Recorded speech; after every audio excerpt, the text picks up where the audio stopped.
ডেটটা ছিল 27 April. Howrah bridge cross করে আবার শুরু করলাম একটা নতুন জার্নি। এবার ডেস্টিনেশন ছিল আসাম আর মেঘালয়। হাওড়া থেকে গুয়াহাটি যাওয়ার ট্রেন ছিল বিকেল 4টের সময়। ঠিক সময়ের মতোই আমাদের ট্রেনটা হাওড়া স্টেশন থেকে ছাড়লো।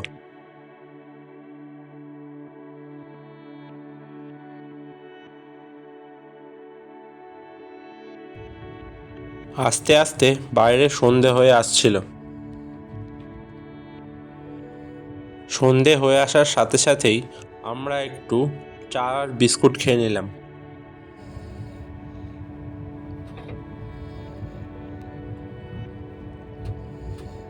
রাত 9টা নাগাদ আমরা আমাদের ডিনারটা সেরে ফেলে সেদিনের মতো শুয়ে পড়লাম। সকালবেলা ঘুম ভেঙে ট্রেনের সবথেকে বেস্ট সিট অর্থাৎ সাইড লোয়ারে বসে বসে বাইরের সিনারিটা এনজয় করতে লাগলাম।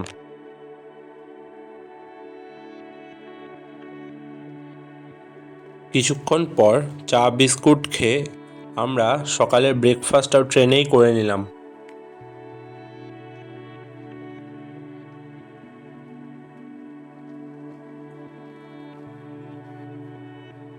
আমাদের ট্রেনটা মোটামুটি রাইট টাইমেই চলছিল।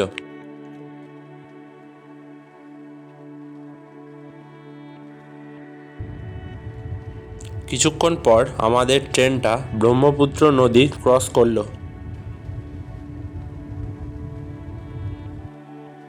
আর এটা হলো সেই বিখ্যাত কামাখ্যা স্টেশনের রাস্তা।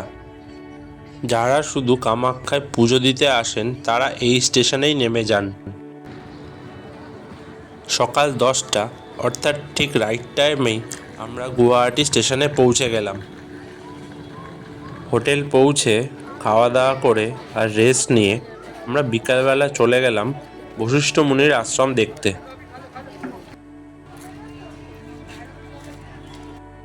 আশ্রমে ঢোকার মুখে একটা হনুমানজির মূর্তি রয়েছে।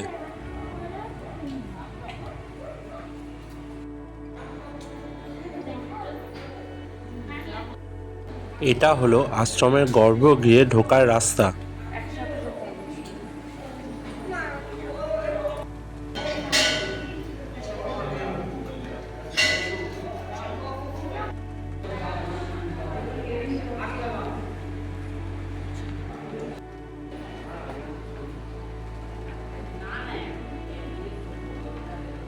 গর্ভগৃহ থেকে বেরিয়ে একটু সামনে এগিয়ে যেতেই রয়েছে একটা ঝর্ণা।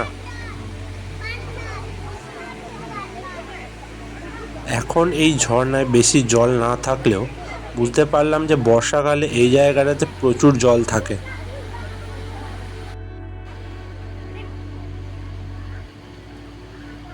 ঝর্ণার পাশেই রয়েছে একটা গণেশ ঠাকুরের মন্দির।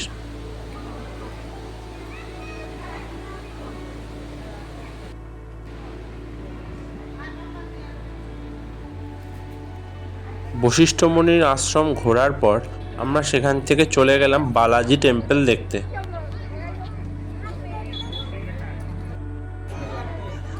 বালাজি টেম্পলের ভেতরে কোনো ফটোগ্রাফি অ্যালাউড নয়। গুয়াহাটিতে আমাদের পরের দিনের প্ল্যান ছিল কামাখ্যা মন্দিরে পুজো দেওয়া, তাই জন্য আমরা সেদিনের মতো তাড়াতাড়ি হোটেলে ফিরে এলাম।